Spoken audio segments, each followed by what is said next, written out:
Muchas gracias por vuestra presencia y os voy a decir una cosa. Si hacéis así, aquí hay un cacharrito que pone un altavoz. Si le damos, se queda en silencio y ya no tenemos problemas. Luego os lo volveré a recordar para que lo volváis a poner. Luego hay quien se va a su casa y sigue esto sin funcionar. Así que...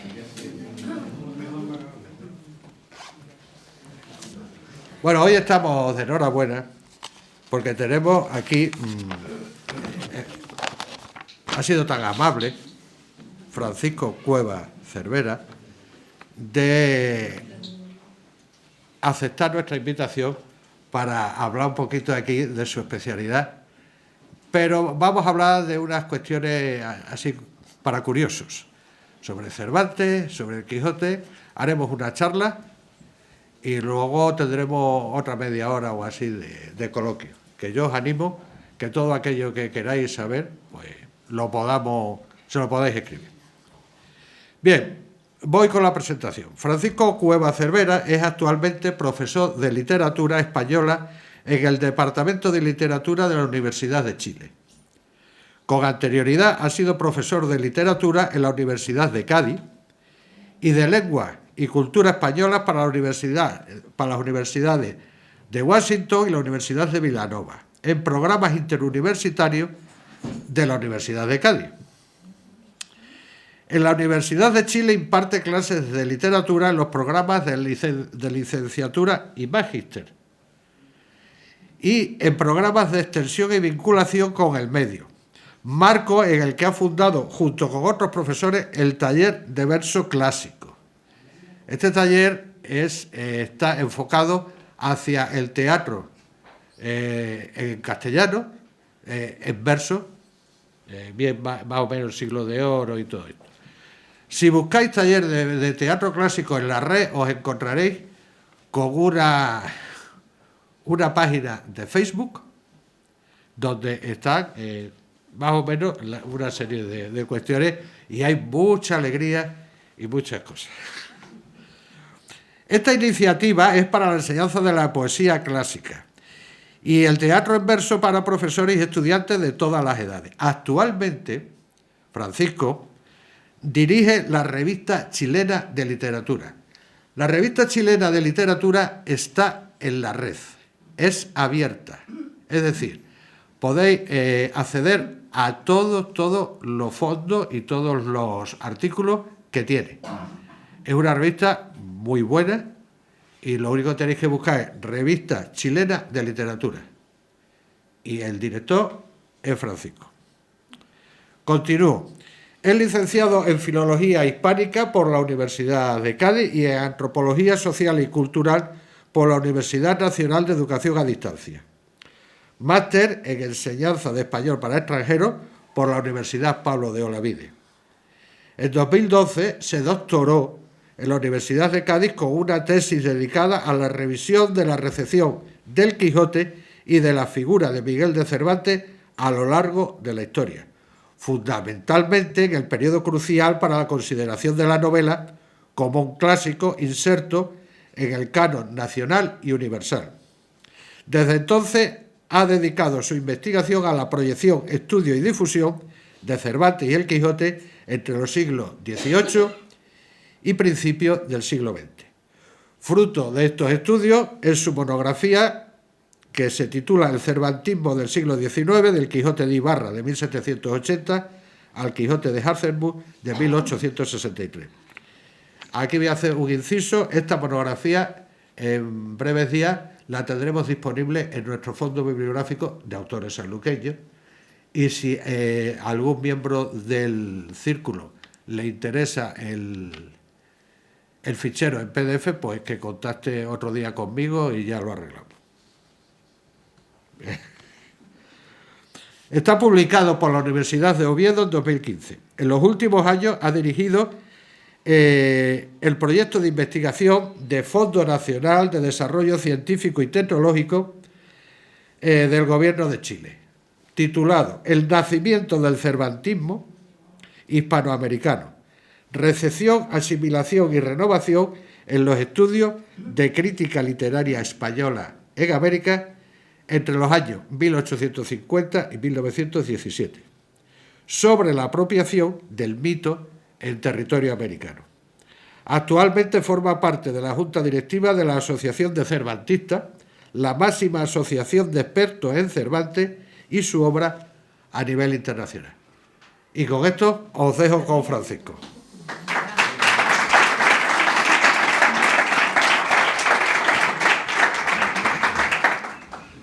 Bueno, muchas gracias por la presentación, pero muchas gracias por invitarme a estar aquí. Yo les decía cuando iban entrando que conozco a la mitad del público, entre conocidos, familiares y amigos de conocidos o de familiares, que uno ha hablado, llevo 20 años hablando del Quijote, de que di mi primera clase sobre el Quijote.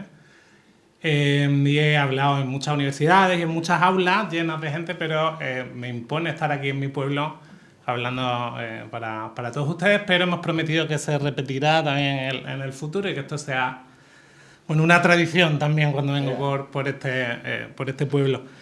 Y lo que les vengo a presentar hoy en realidad es fruto de algunas de estas investigaciones, ¿no? Pero ahora cuando estaba leyendo, los académicos ponemos títulos muy largos a nuestros proyectos y a nuestros libros. Cuando estábamos buscando este título, queríamos algo que fuera suficientemente ameno, pero que no pareciera tampoco una frivolidad, ¿no? de curiosidades del Quijote que nos pusiéramos aquí a listar. Y al final encontramos este título que me agrada bastante porque Cervantes y el Quijote para curiosos, la curiosidad es una cualidad muy cervantina, ¿no?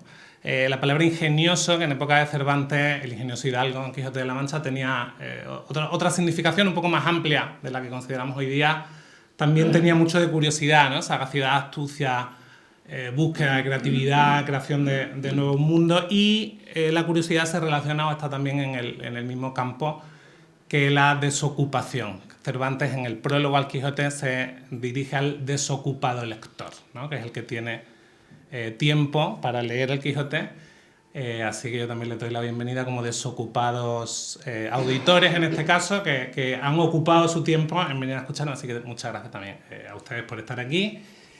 Y voy a hablar brevemente, espero que brevemente, si no me cortan, cuando se aburran me lo dicen y corto, porque claro, pues, si podemos estar un semestre hablando de esto, ¿no? en una asignatura, se me ha hecho muy difícil también condensar algunas ideas, pero van a ser unas ideas básicas, muy conocidas algunas sobre el Quijote y otras que espero que sean algunas curiosidades, y vamos también a desmontar algunos de los mitos, mentiras, dudas o nebulosas que espero también que en la charla coloquio luego podamos seguir, ¿no?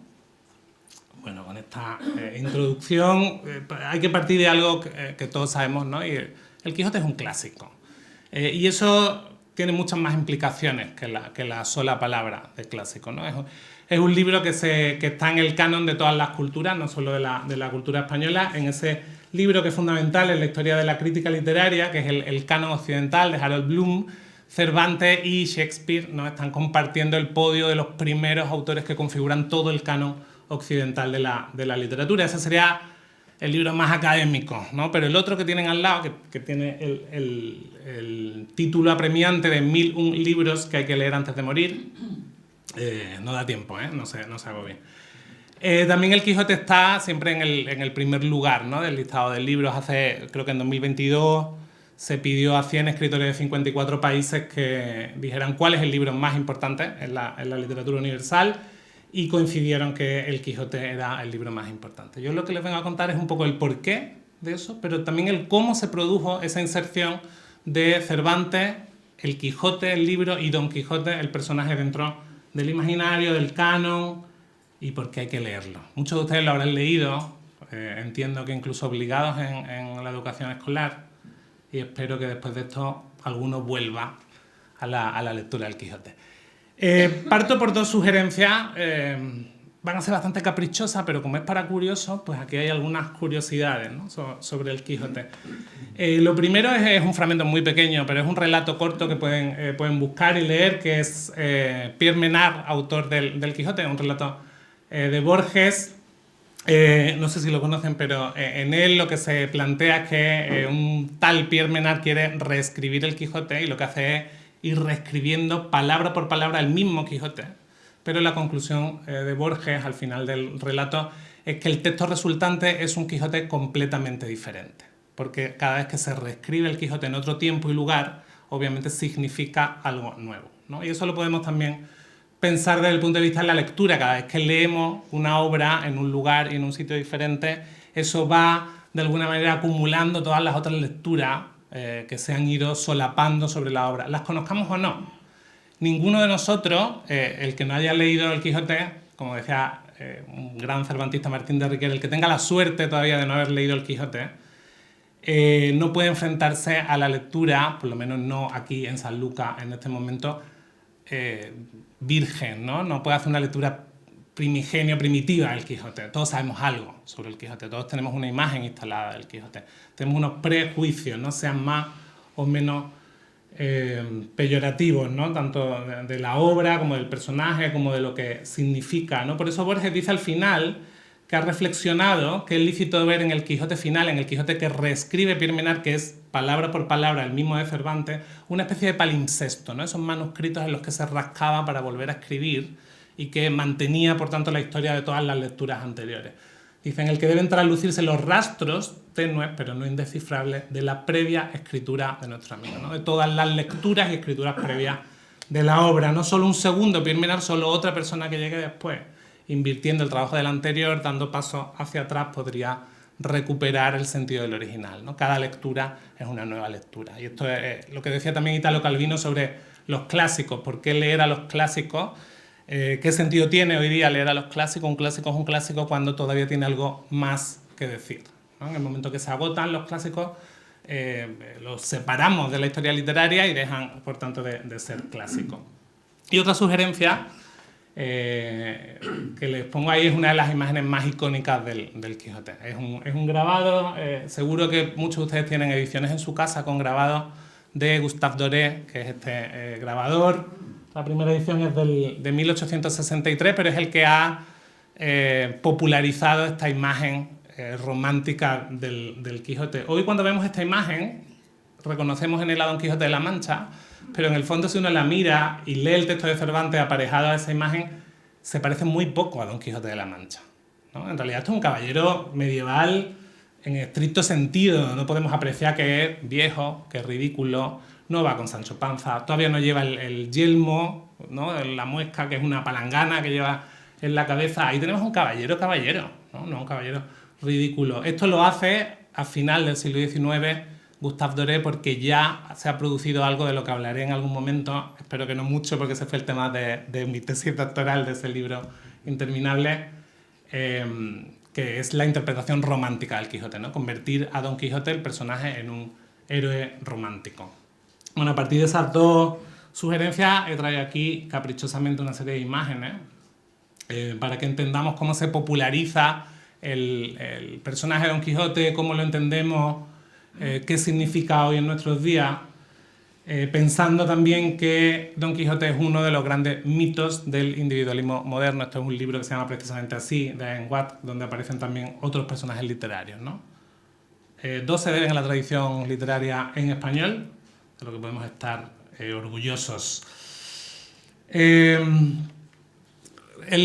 Don Quijote, y ahora me refiero al personaje, no al libro, es probablemente uno de los pocos o muy pocos personajes literarios que se reconocen también visualmente con 2 o 3 trazos, ¿no? Me gusta mucho esta imagen de Antonio Saura, que efectivamente son varios trazos ahí, donde todos reconocemos a Don Quijote y a Sancho. Y esta imagen visualmente se ha instalado también en nuestra vida diaria. Habrán comido membrillo el Quijote, tendrán harina, molinos de viento. Hace poco vi vino Aldonza, ¿no? con Don Quijote también en la etiqueta. Todos los que somos coleccionistas esto nos compramos ese tipo de cosas. Que hay unas marquillas de tabaco cubanas del siglo XIX, donde aparecen además algunas de las escenas más reconocibles. Los molinos de viento, el retablo de Maese Pedro en la segunda parte del Quijote. En 1903 la primera, no va a funcionar aquí, pero la voy a poner ya que la busqué solo por curiosidad, ¿no? Esto es Quijote para curiosos, la primera representación cinematográfica de El Quijote y Sancho en a principios del siglo XX. Es una escena del episodio de Sierra Morena, cuando Don Quijote se va con Sancho a Sierra Morena, se desnuda, ¿no? Y hace como que se vuelve más loco para que Sancho pueda contarle a Dulcinea que está haciendo locuras por su amor, ¿no? Esto es de principios del siglo. Hasta aquí lo que tenemos son representaciones de la novela original, ¿no? En otro formato que en este caso es la ilustración o el cine. Pero hay propuestas de apropiación más curiosas, ¿no? La cerveza Don Quijote de Bogotá de principio de siglo, creo que en 1907 o así, está tomada esta etiqueta. Uno se preguntaría por qué eligen a un personaje como Don Quijote para esta imagen. O en la prensa también del siglo XIX, Don Quijote pasa a formar parte de los motivos populares propios. Esto es, como ahora vivo en Chile, ¿no? Esto es una representación de la Pascua celebrada en Santiago, donde Don Quijote, que lo reconocemos por el yelmo, esa palangana arriba, está ahí bailándose un paso de cueca y tomando cerveza con los coterráneos, ¿no?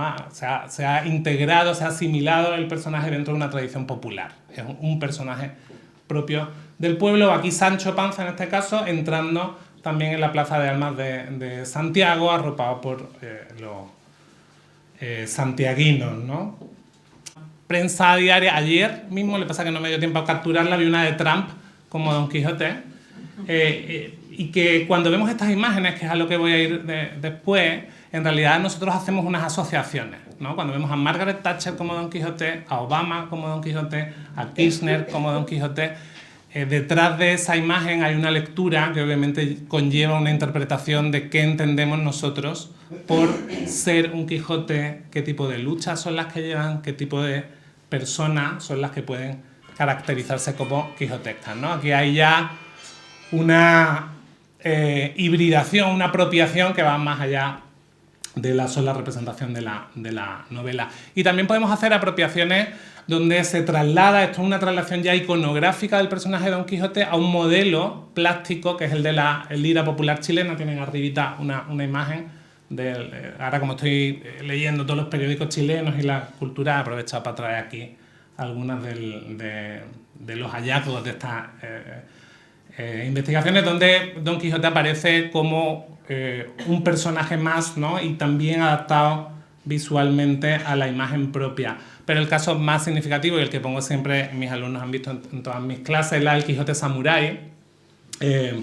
Estos son unas ilustraciones posteriores, pero la primera versión del Quijote en japonés completa, a principios del siglo XX, tuvo que hacer lo que se llama en traducción una traslación no solo lingüística, sino cultural, ¿no?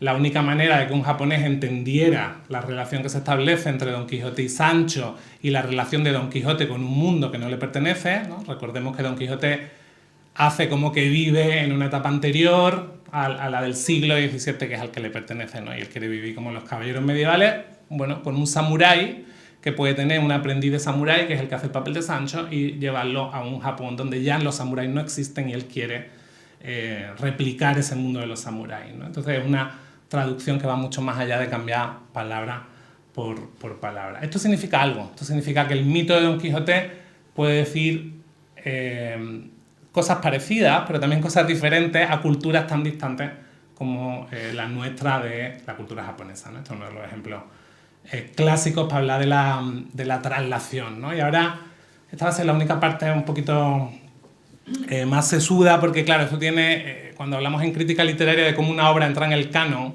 tenemos que pensar que esto se hace porque, de una parte, y en el Quijote coincide, ¿no?, la popularización de la obra, el gusto del público, interfiere decididamente siempre en eso, pero nosotros sabemos, y si dan clases de literatura, ¿no?, o estudian literatura, que no siempre el gusto del público coincide con lo que dicen los críticos literarios que hay que leer, ¿no? Y estamos ahí en esa pugna constante. Para que una obra entre en el canon, se considere clásica, tienen ahí como los vectores que deben coincidir, ¿no? La obra debe ser prestigiada, lo primero por las retóricas, por las preceptivas. Quienes escriben cómo debe ser la literatura tienen que poner esa obra como ejemplo de cómo debe ser la literatura.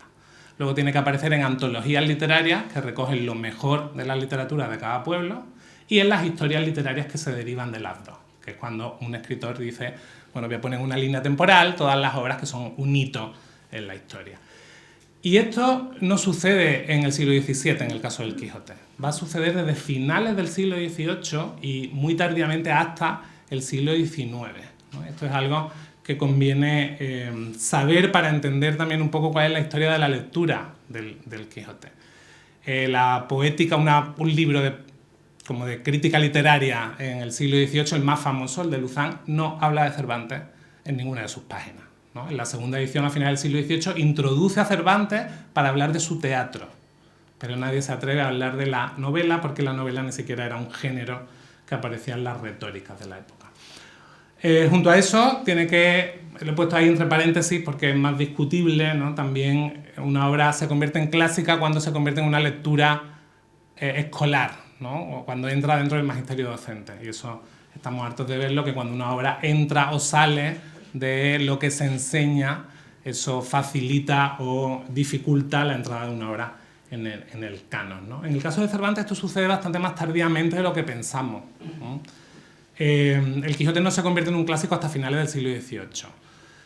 Y ni tanto todavía, ¿no? Lo que tienen ahí en la primera edición académica, en 1780, durante el reinado de Carlos III, hay un proyecto de, bueno, vamos a generar una historia nacional de nuestra literatura y vamos a editar a los clásicos como deben editarse los clásicos, y hacen esa edición de Ibarra, que es una edición, algún cervantista malintencionado ha dicho que nadie ha leído el Quijote en esa edición, porque es una edición de este tamaño, unos grabados enormes, es una edición que diríamos hoy de lujo.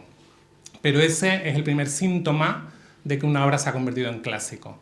Cuando empezamos a imprimirla, el libro, que no son para la lectura, sino para la conservación, para ponerlos en casa, ¿verdad?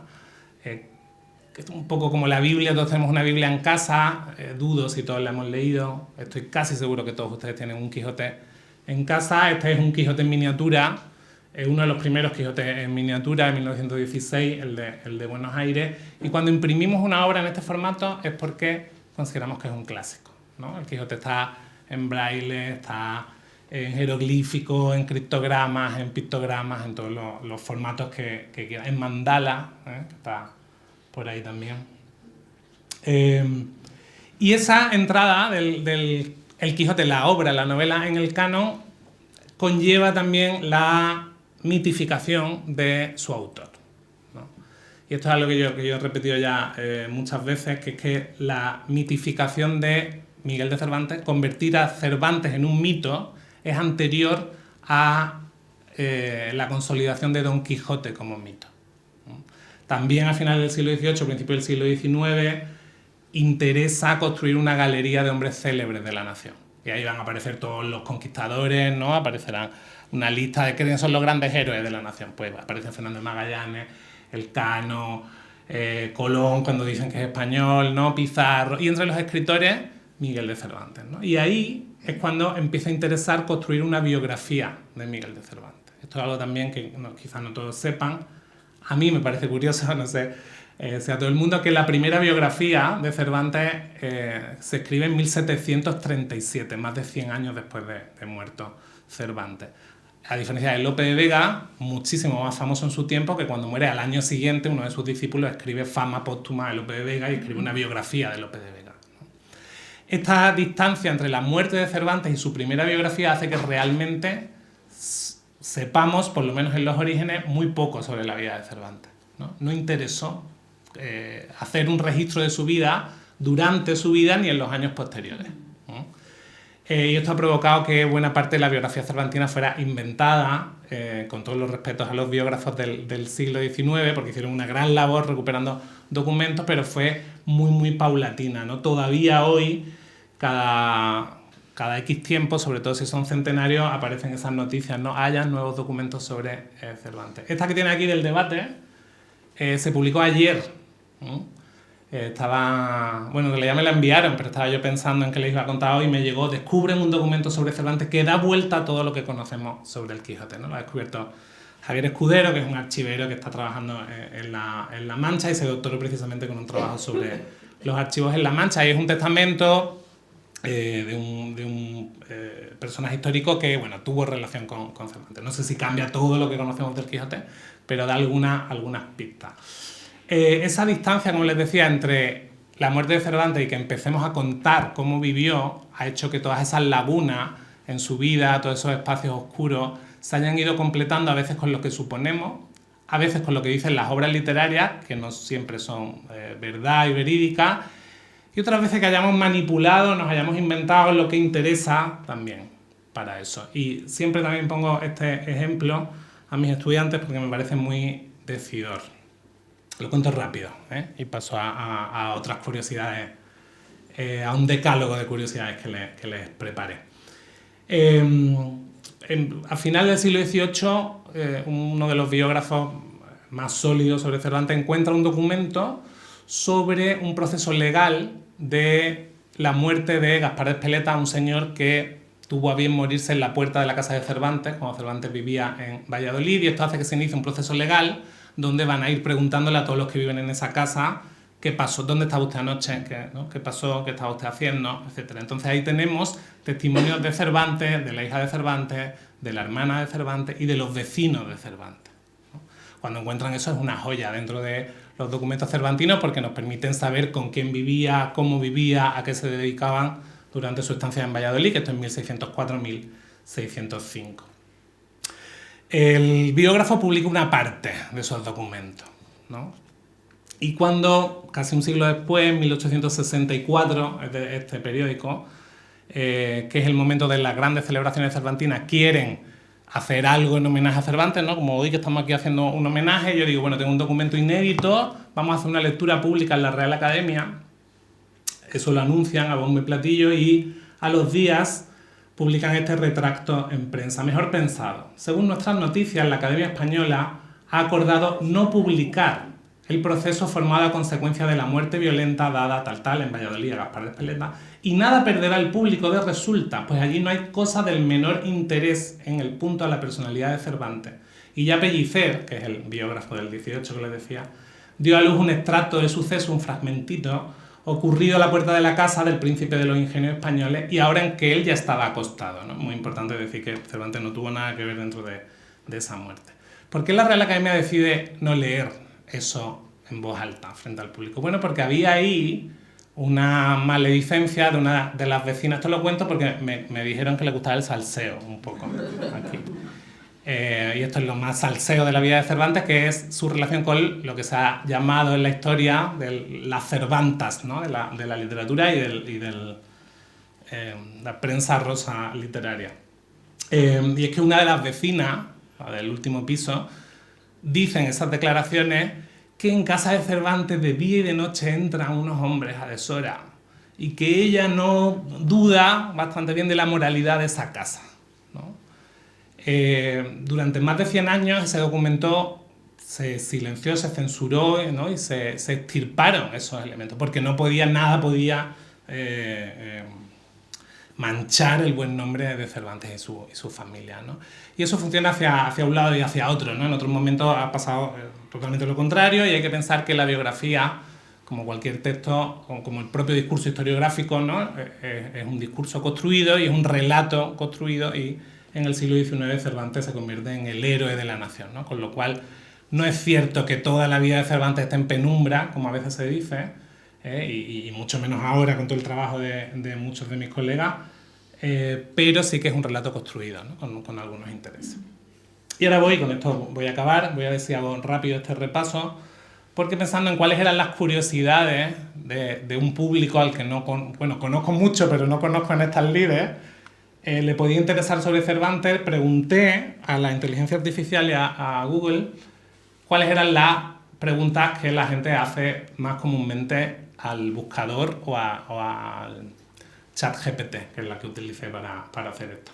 Y les dije cuáles son las 10 cosas que la gente quiere saber sobre Cervantes, ¿no? Y voy a resolverle las que puedo resolver y otras vamos a tener que matizarlas. La primera, este no es el retrato de Cervantes, ¿no?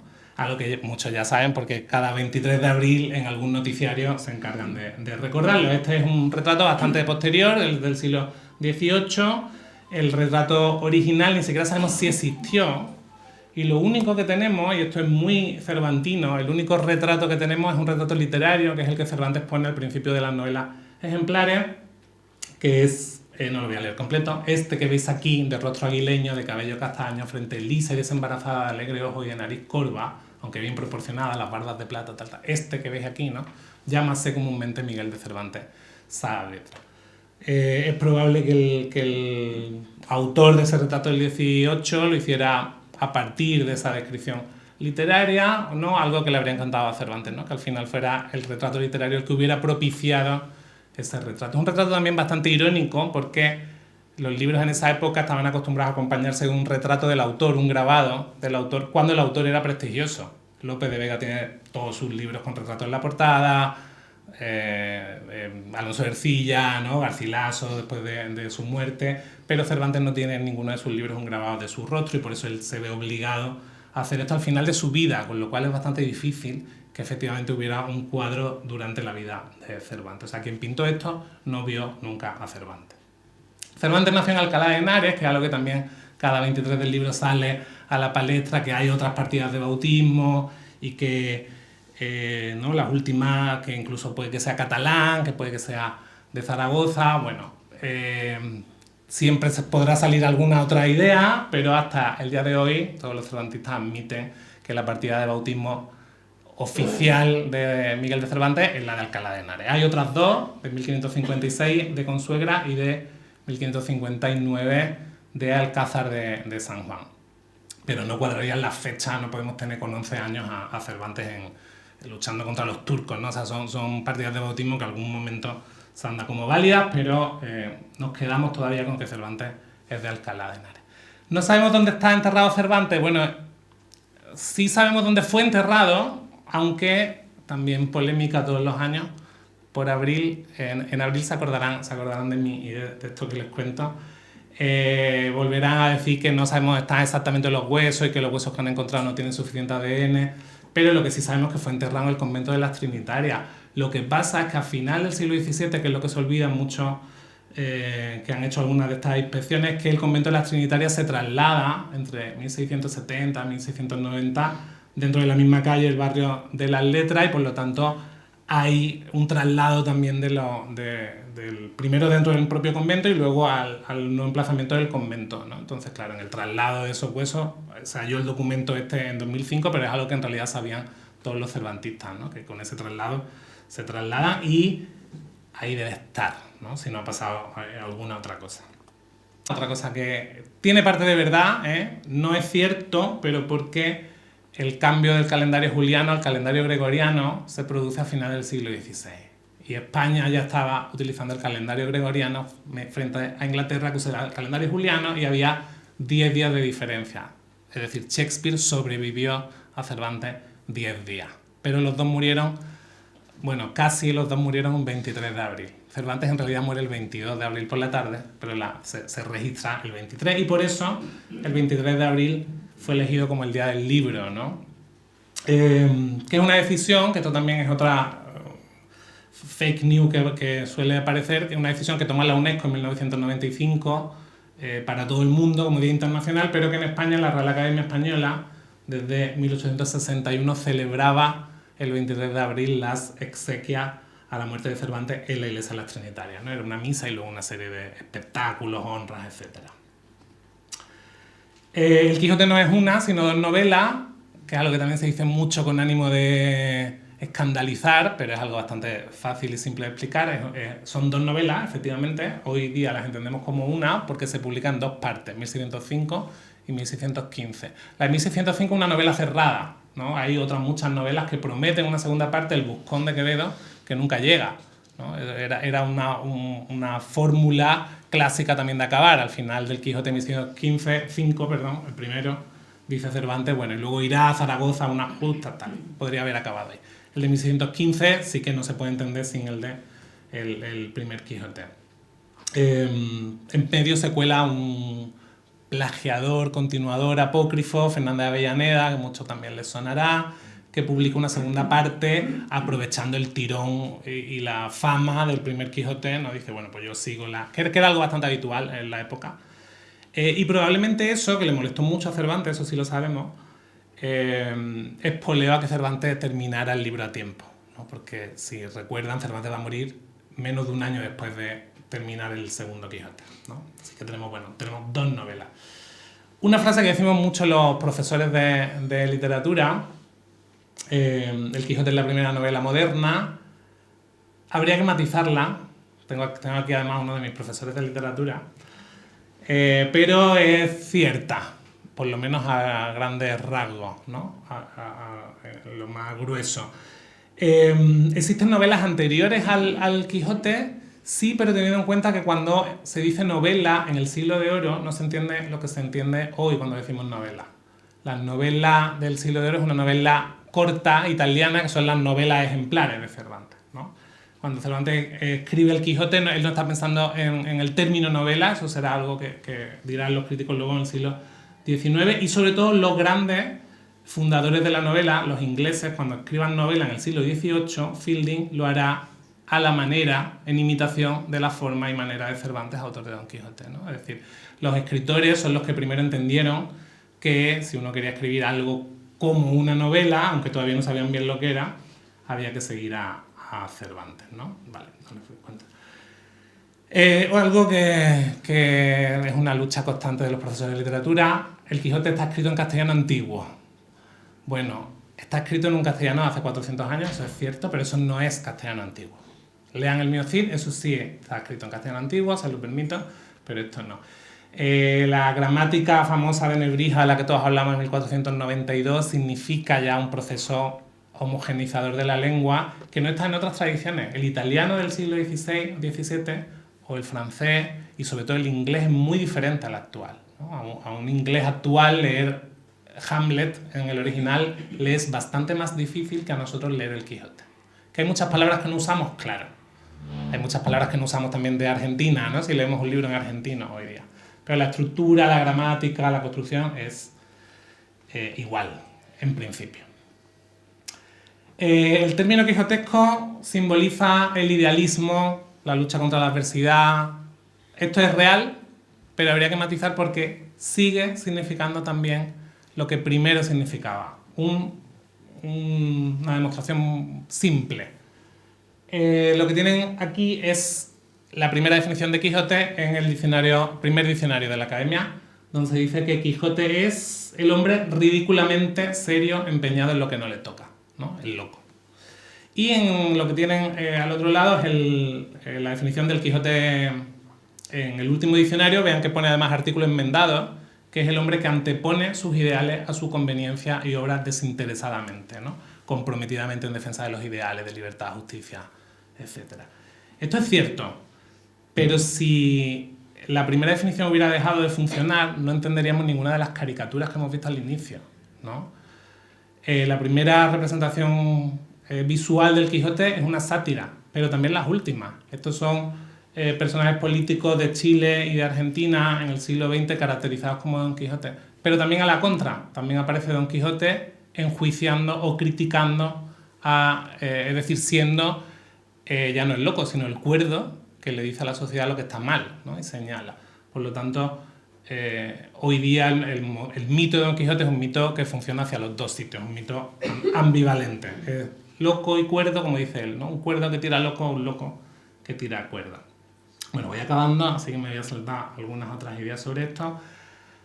Hay un montón de citas falsas del Quijote. Les invito a que cuando compren una taza con alguna de estas frases se aseguren que está en el Quijote, porque cada vez que compran una de estas muere un cervantista. La palabra utopía, ¿no? o piratas, esta primera que la ponen siempre que algún gobierno del signo que sea comete algo, ponen esto, ¿no? Ya lo dijo Cervantes hace siglos, ¿no? Son piratas los que los gobiernan, ni la palabra pirata ni la palabra utopía están en el Quijote. Y así hay muchas más. La más famosa probablemente es la de ladran, Sancho, señal que cabalgamos, ¿no? Que no está en el Quijote tampoco.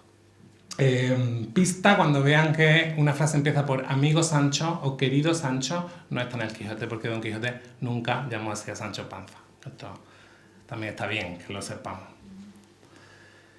Y la última, que también hace poco ha habido alguna de estas polémicas, voy a decir de momento, ¿no? con la obra literaria, que es lo que sabemos, y con los documentos cervantinos de por dónde pasó Cervantes por La Mancha, no podemos identificar cuál es el lugar de La Mancha. Muchos se lo quieren apropiar por razones a veces más de otra índole, ¿no? que puramente de historia literaria, y es normal. Yo si hubiera posibilidad que hubiera pasado por San Lucas, estaría haciendo también los méritos para declarar a San Lucas ciudad cervantina.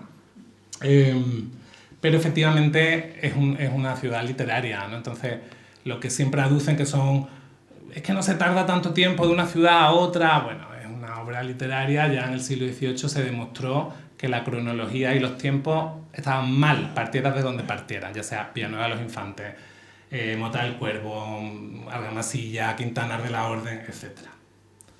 Y para finalizar, una que espero que no se molesten, porque esta sí es cierta, ¿no? Cervantes habla despectivamente de Sanlúcar en la primera parte del Quijote, que es algo que casi todos sabemos, ¿no? Aquí en la calle Cervantes hay una placa en la que tuvieron a bien poner una cita sobre la libertad del Quijote dentro de la novela del Quijote, y no la que habla de las playas de Sanlúcar, del Ventero. Pero igual que en las anteriores, creo que es posible matizarlo, ¿no? Cuando Don Quijote llega a la venta, a la primera venta, que él pensaba que era fortaleza, ¿no? Y ve a ese alcaide de la fortaleza que le pareció el Ventero, y la venta le responde.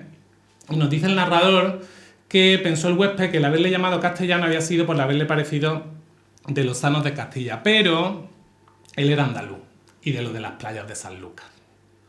Y sigue, ¿no? No menos ladrón que caco, ni menos maleante que estudiantado paje. En el siguiente capítulo aparecen las playas de Sanlúcar al lado de todos los otros lugares que eran típicos de la picaresca, Lampa, los rufianes y delincuencia, el Potro de Sevilla, el Azogue, otros barrios el Potro de Córdoba, perdón, otros barrios de Sevilla, etc. Y en la Ilustre Fregona aparece la playa de Sanlúcar como finibus terre de pícaros y maleantes, ¿no? Es decir, el último lugar ya donde pueden ir los pícaros y los maleantes. Bueno, es una herencia que tenemos que asumir como sanluqueños, que creo que hay muchos en la sala, empezando por mí, pero yo les invito a que nos apropiemos de otra forma de la cita. Si lo piensan bien, Alonso Quijano llega a esta venta siendo el ingenioso hidalgo y sale siendo el caballero, que será durante todo el resto de la primera parte y la segunda parte, con lo cual es un ventero de la playa de Sanlúcar, originario de la playa de Sanlúcar, el que convierte a Don Quijote en caballero. Todo esto dentro de la ironía cervantina, ¿no? Que esa es la gracia de cómo alguien que procede de la playa de Sanlúcar podía otorgar este rango a este Alonso Quijana o Quijana, Quesada o quien fuera. Así que, de alguna manera, la playa de Sanlúcar está dentro de la genealogía caballeresca del caballero más importante de todos los tiempos en la literatura, y es algo que creo que podemos llevar a gala. Y así acabo con una nota positiva. Muchas gracias por su atención y cuando quieran conversamos.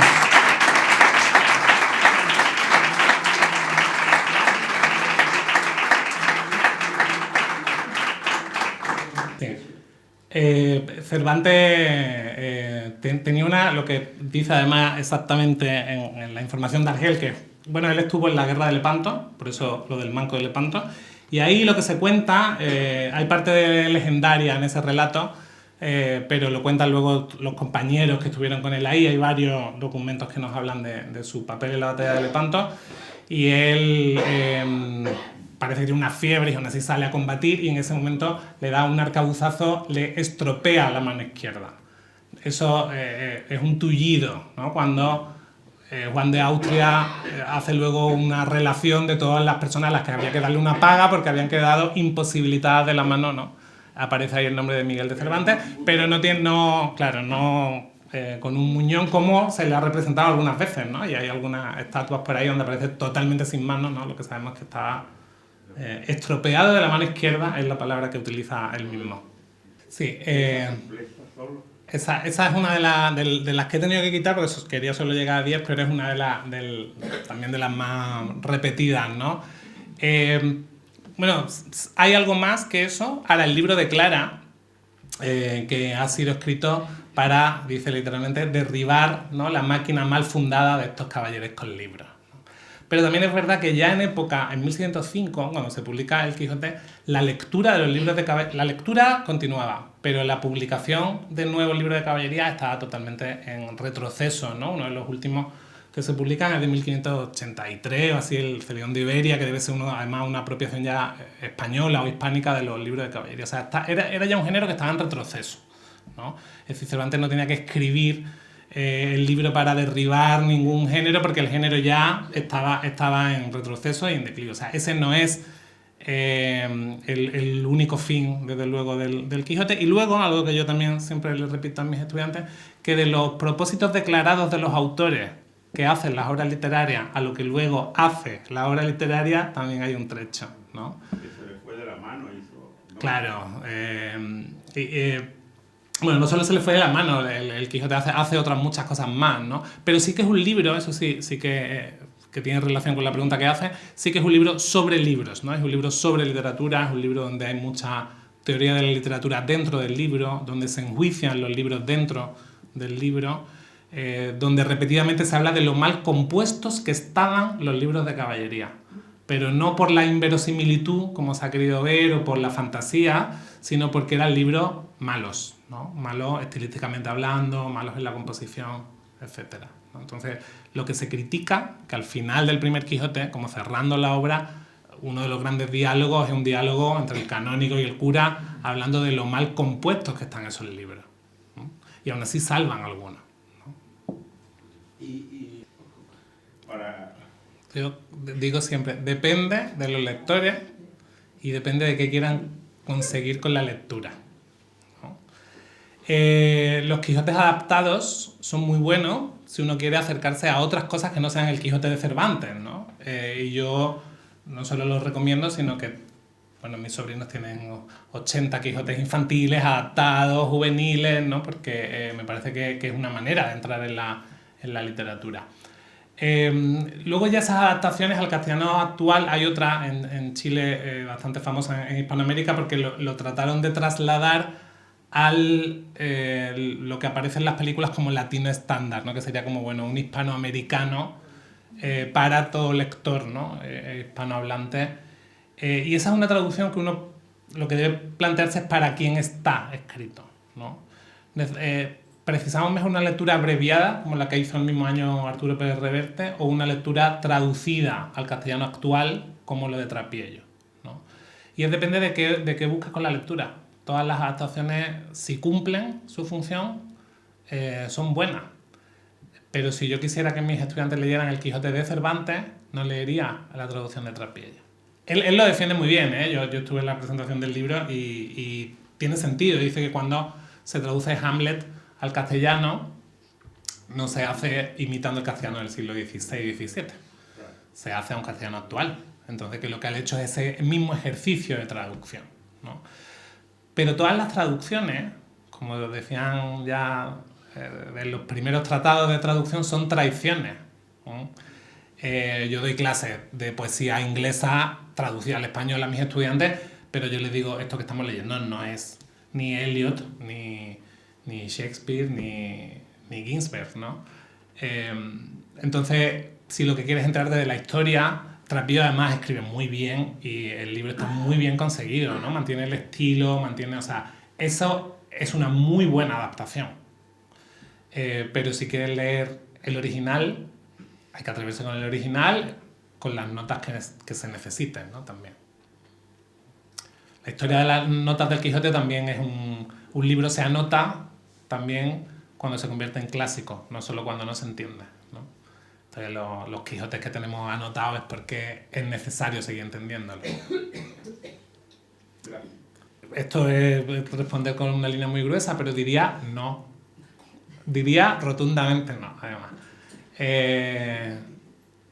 Lo que sabemos de la vida de Cervantes, bueno, uno se lo imagina siempre escribiendo el Quijote con esa ensoñación, ¿no? Que además dice que dio a luz en una cárcel, pero lo que tenemos son los documentos, no tenemos mucho más, y los documentos nos hablan de una persona práctica, con mucho sentido del humor, eso sí, pero ese sentido del humor que es satírico, con mucho sarcasmo, ¿no? Esos enfrentamientos con Lope de Vega, que no sabemos hasta qué punto, esos poemas satíricos que van a un lado y hacia otro, los entremeses, el propio Quijote, que se leyó como una obra ridícula y burlesca, y esa interpretación de la ensoñación es muy posterior, ¿no? Entonces, Cervantes es un Quijote en el sentido romántico, yo diría que no. O por lo menos no cuando escribe el Quijote. A lo mejor cuando estuvo en Lepanto. ¿Se ha valorado más el Quijote en España, en Europa, en América, en Sudamérica? ¿Dónde crees que se ha valorado más? Bueno, tenemos... Esto lo decimos siempre los españoles y se lleva diciendo, es un leitmotiv que lleva desde la primera biografía de Cervantes, ¿no? Los españoles no se valoran a sí mismos. Y es algo que seguimos diciendo, ¿no? Si esto lo tuviera Francia, habría aquí un centro de interpretación destinado al, no sé, aquí a la vuelta al mundo, ¿no? O a la Manzanilla habría aquí 7 edificios. Algo de eso hay. La primera... Pero no es solo porque el español no lo valore por español, ¿no? Es porque realmente el salto interpretativo en la historia de la crítica literaria se produce antes en Inglaterra, en Alemania. Entonces son ellos los primeros que teorizan sobre la importancia del Quijote a nivel literario, y a partir de ahí van a remolque, ¿no? Pero bueno, intervienen otras muchas cosas, la relación de España con el resto de la cultura europea del momento, ¿no? Montesquieu dijo que los españoles no tenían ningún libro bueno y que el único que tenían bueno era el que criticaba a todos los demás, ¿no? Que era el Quijote. Entonces fue difícil que también la historia de la literatura española se apropiara del Quijote como símbolo, ¿no? Una vez que lo hace se convierte en símbolo nacional, pero eso sucede en el siglo XIX cuando se construyen todos los proyectos nacionales en Europa. Pero empiezan los ingleses, alemanes, los ingleses en la práctica de la novela, los alemanes en la teoría sobre la novela y los franceses, y a remolque los españoles, ¿no? No hay recreaciones narrativas del Quijote en España hasta final del XVIII, cuando en el resto de Europa ya las había. Entonces fuimos con posterioridad. Quizá porque era nuestro también, lo se sentía, no sé, más natural. Te hago yo una pregunta, ¿vale? Vamos, Ya habíamos hablado de ella. a ver si me la sé. Bien, unos pocos meses después, de marzo de 1613, el Teatro El Globo de Londres arde. Y se dice que ardieron todos los originales que había de Shakespeare. Entre ellos,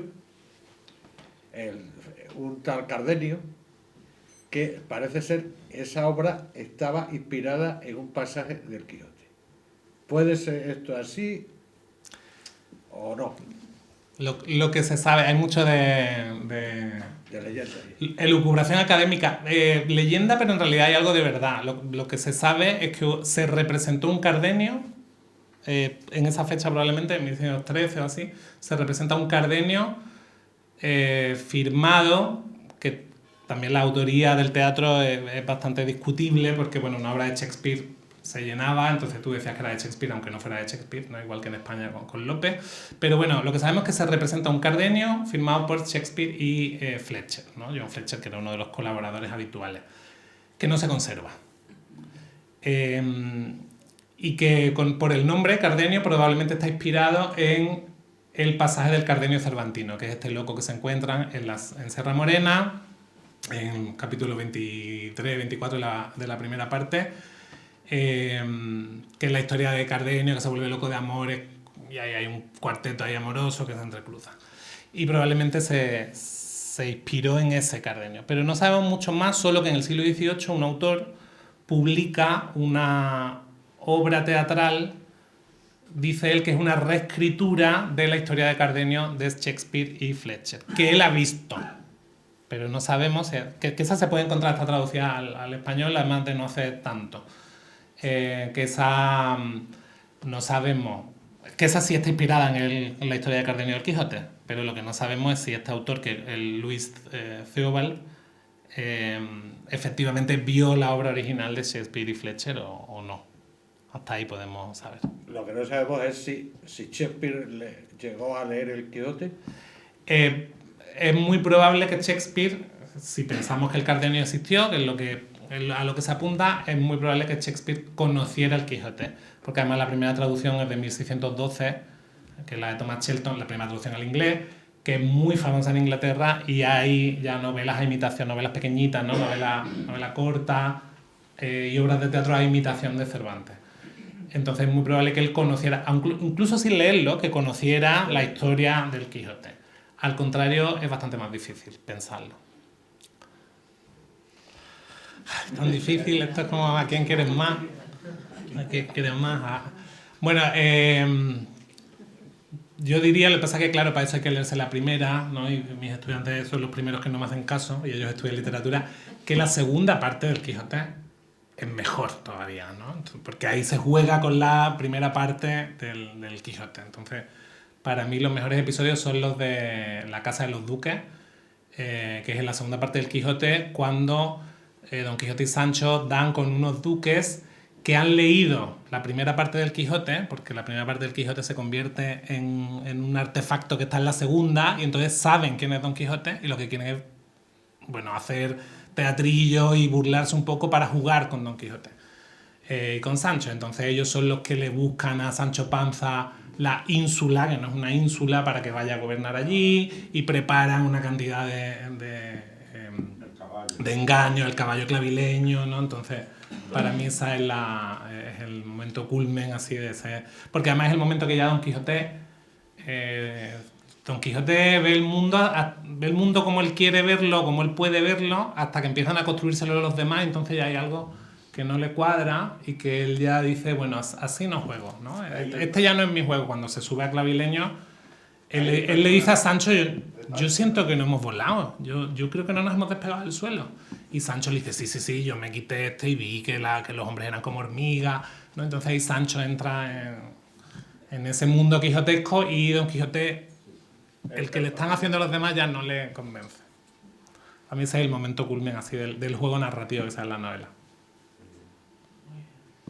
Bueno, pues para terminar le vamos a hacer entrega de un pequeño...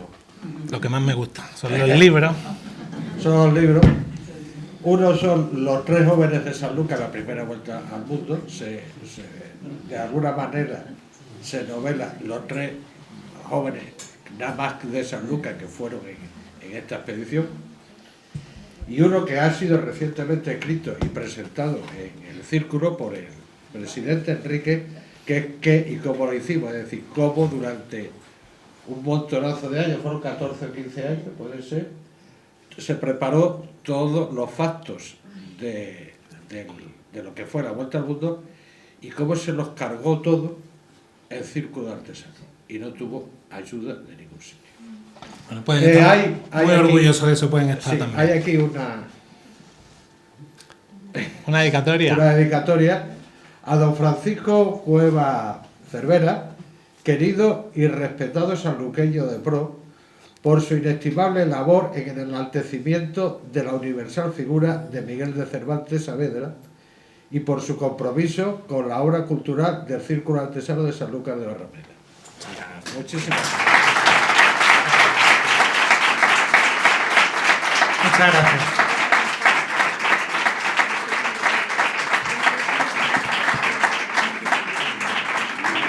Muchas gracias. A mí mí me gustaría, para finalizar, primero darle las gracias a Paco, que hemos pasado un rato estupendo. Yo te contaré una anécdota que tengo con el Quijote, pero está relacionado con la música, cuando ya hablaremos. Y deciros una noticia que, aunque no sea del Quijote ni de lo que estamos diciendo, pero que creo que es importante para el círculo.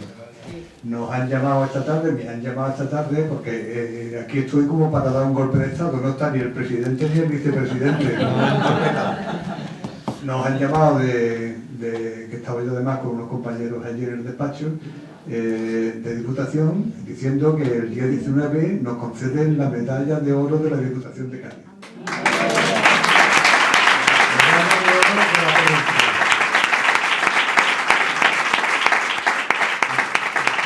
Paco, seguramente Cervantes nos ha dado buena suerte. Seguro, seguro. Pues nada más.